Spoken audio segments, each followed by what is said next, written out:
So today we are making gut-friendly curry udon and soup for beauty skin, two meals that my family has loved for years. And throughout the video, I show small Japanese cooking techniques that make these dishes taste even better. So keep watching until the end. First, let's start with the meal prep for curry udon. When cutting the vegetables, I recommend slicing them as thinly as possible. This way, they keep their natural texture even after freezing. My tip when making a meal prep is to add as many vegetables as possible. I have a 9-to-5 job and sometimes I get at home with no energy to cook, but I still want to nourish myself with nutritious food because I believe our health is built through the choices we make every day. There are many meals you can prepare and freeze, but curry udon is especially great because it pairs perfectly with lots of vegetables and it still tastes great even after freezing if you follow the right technique.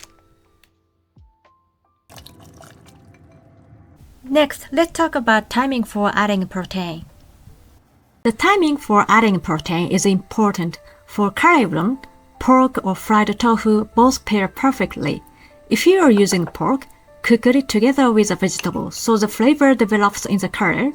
If you are using fried tofu, it's better to add it when reheating the curry before eating because the tofu contains a lot of moisture and the texture can change if you freeze it. When you add Japanese seasonings, make sure not to boil them too much, otherwise their beautiful aroma will disappear. In my family, we like to add these seasonings after turning off the heat and gently dissolve.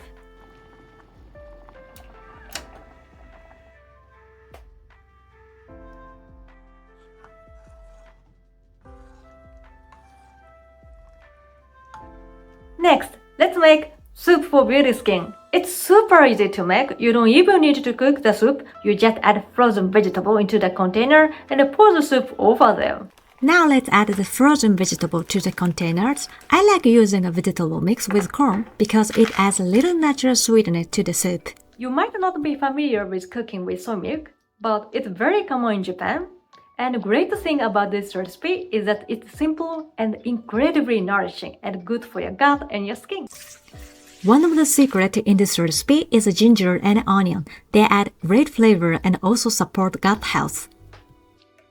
Plus, it's based on soy milk and seasoned with gut-friendly Japanese ingredients along with sesame oil and sesame paste. Now you can see why this soup is called our beauty skin soup in my family.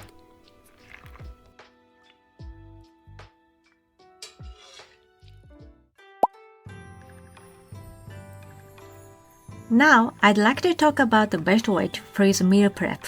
If you cook soup like curry udon, first let it cool down. After that, transfer it into a container.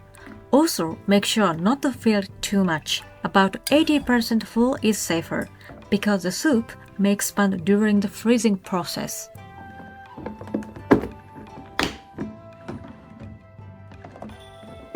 After filling the containers, close the lids and put them in the freezer. They can last for more than a month.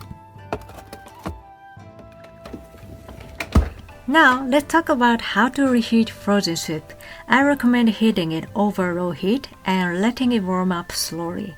This way it won't burn and you can recreate fresh meal. For the beauty skin soup, I like to add noodles, tofu, and some kimchi.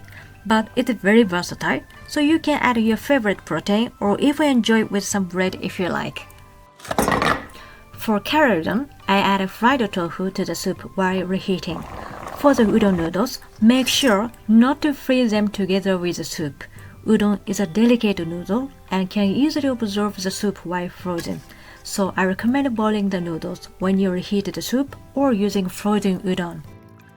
Lastly, always add green onions when serving to keep their fresh aroma. Thank you so much for watching. Both recipes are linked in the description below, so don't miss them. And remember, our health is built by the small choices we make every day. See you in the next video, and mata ne!